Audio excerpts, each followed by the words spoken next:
Hi, this is Hassan Kourani. This video is part 3 about functions for grade 10. We are going to cover the following objectives. We should understand the definition of an interval centered at 0, and we are going to learn the even and the odd functions. First, the interval centered at 0. Before we go directly to the definition, this small activity.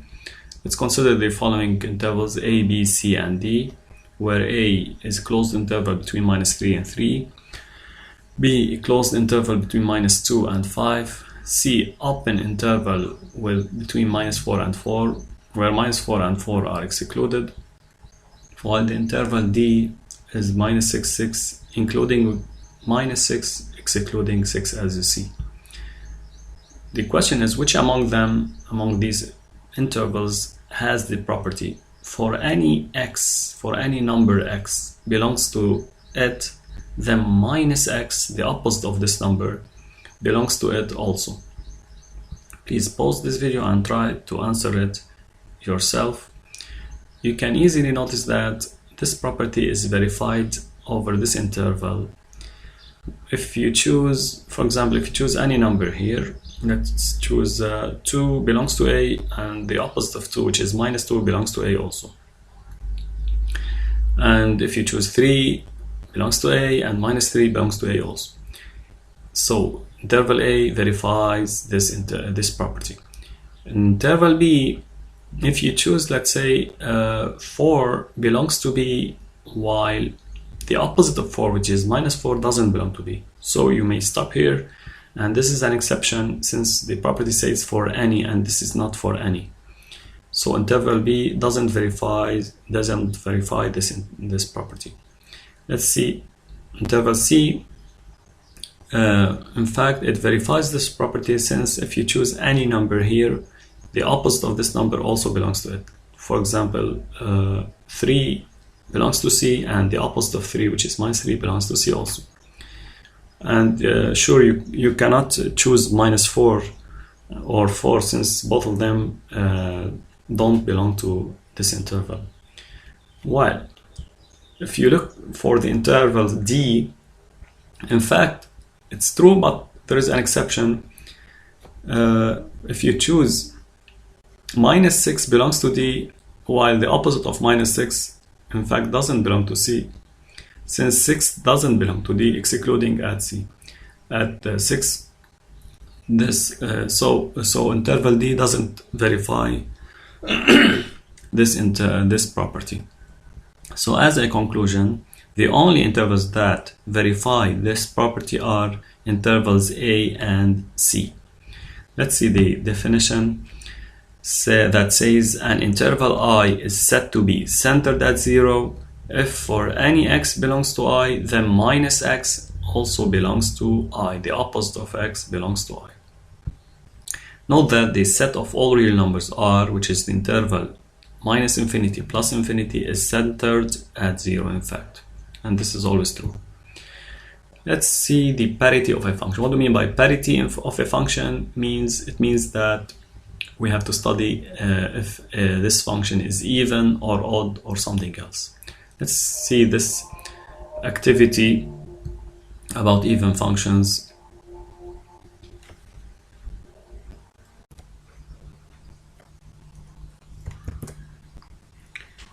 Well, as you see, we are going to see this activity in GeoGebra about even functions. Let's consider this curve that represents a function f, and we have a point, let's say, on this curve.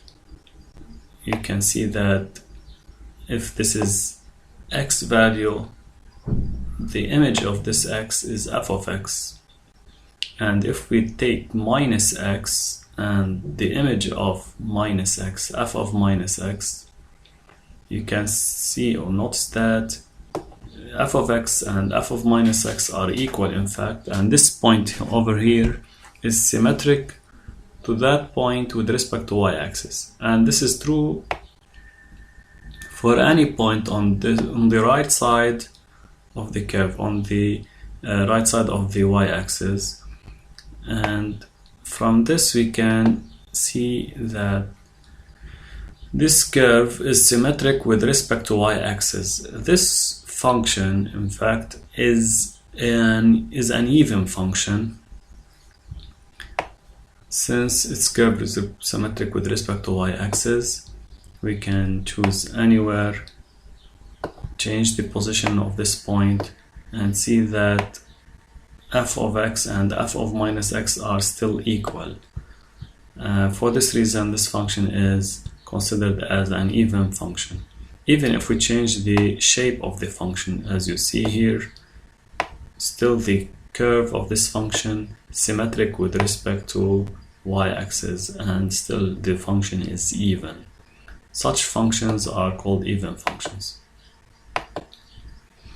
We may see that in another activity that the even function are in fact foldable. We can fold it with respect to y-axis. So as you see, this function is symmetric with respect to y-axis. The right side is, if we fold it around the y-axis, it will be confounded with the left part of the curve. For this reason, this is also an even function. Let's see analytically what do we mean by even function. In mathematics, even functions and odd functions are functions which satisfy particular analytic and graphical relations. What are these relations? Consider a function f that is defined over an interval I. So f is defined over its domain I. F is said to be even if the following conditions are verified. First, the interval, the domain, must be centered at 0, and for any x belongs to I, we have f of minus x equal f of x, as we saw in the activity previously. Now, graphically, the curve CF of the function f is symmetric with respect to y-axis, and this is a graphical property of even functions. Let's just do some examples. The first example, the most usual example, is f of x equal x squared, square function. The question is, prove that f is even. Pause and think, please. The solution is f. First, we have to look for the first condition. F is defined over R, since x can be any real number, as you see, so which is centered at 0. The first condition is verified, and then we calculate f of minus x. If we calculate it, we get minus x squared, which is in fact similar, equals to x squared, which is in turn f of x itself. So as a conclusion, f of minus x equal f of x. For this reason, this function is even. This is an analytic way to show that a function is even if we are given the expression of the function. Let's see another example. G of x equal absolute value of x, which is the absolute value function. Prove that g is even. Again, pause and think. Look for the domain. The domain of this function is R, the set of all real numbers, which is centered at 0 in fact. And g of minus x equal absolute minus x, which is absolute x. It's a property of absolute value function, absolute value, which is equal in turn to g of x. And as a conclusion, g of minus x, since g of minus x equal g of x, this indicates that g is an even function.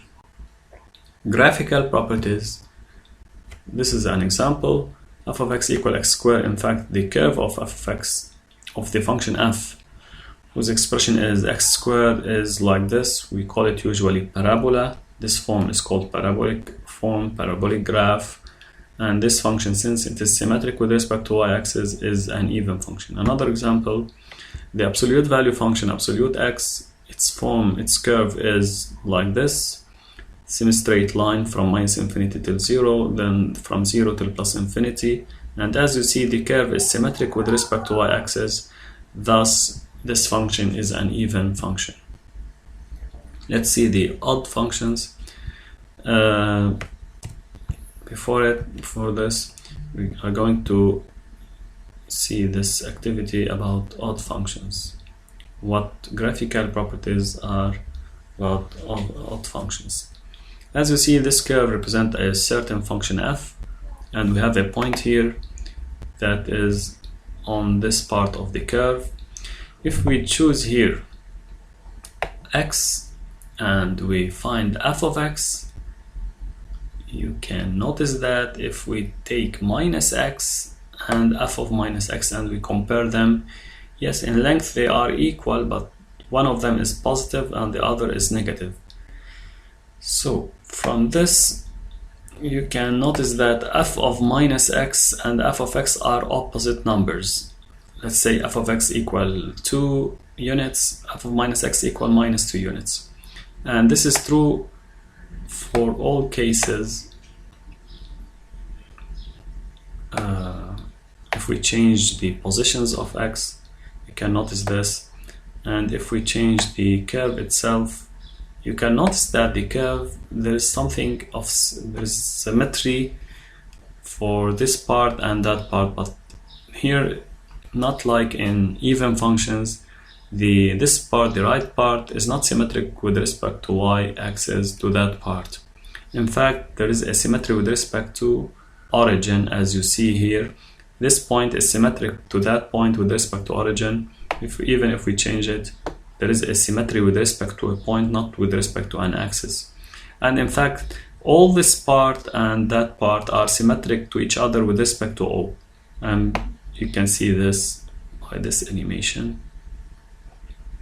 So even if we change the form of the curve, even if we change the curve itself, there is a symmetry, but with respect to origin, as you see.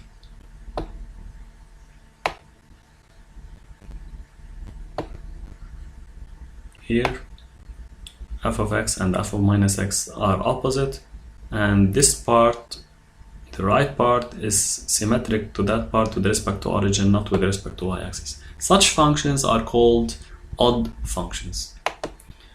Okay, let's see the definition. F is odd if the following are verified: if the interval, the domain I, is centered at 0, similar to even functions, but the difference is in fact that for any x belong to I, we have f of minus x equal minus f of x. So f of minus x and f of x are opposite to each other. Graphically, the curve CF of a function f is symmetric with respect to the origin of an orthonormal system.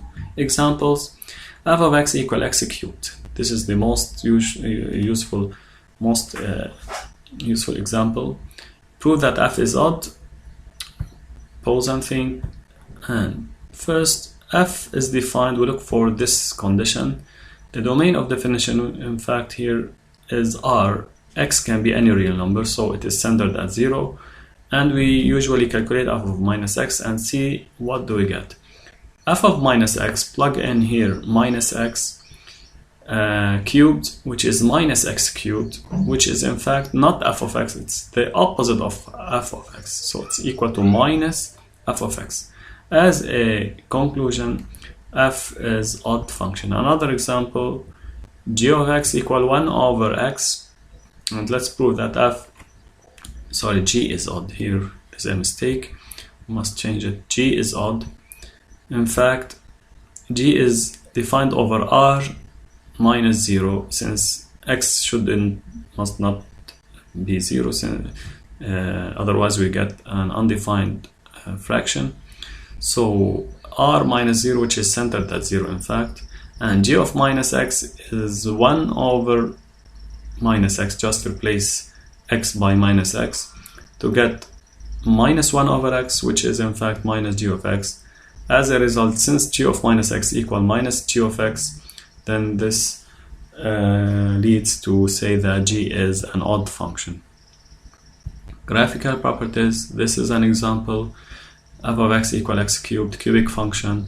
This curve represents this function f, which is symmetric with respect to origin.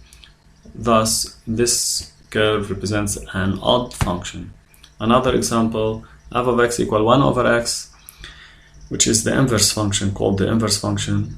Its curve is represented by these two parts, this part and that part. It's undefined at 0. There is no value since f of 0 doesn't exist.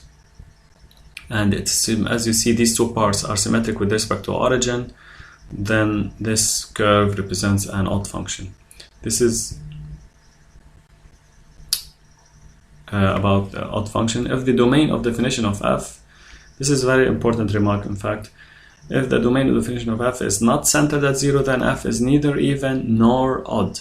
No need to continue the test of f of minus x to see if the function is even or odd. If f of minus x doesn't equal to f of x, then f is not even, and if f of minus x doesn't equal to minus f of x, then f is not odd also, then f is neither even nor odd. Summary for the parity of a function: if f of usually we calculate f of minus x, we have three cases. The first case, if it's equal to f of x, then f is even. The second case, if f of minus x equal minus f of x, then this indicates that f is odd. And the third case, if f of minus x doesn't equal f of x, also doesn't equal to minus f of x, then f is neither even nor odd. That's it for this video. Thank you for watching and see you in the next video.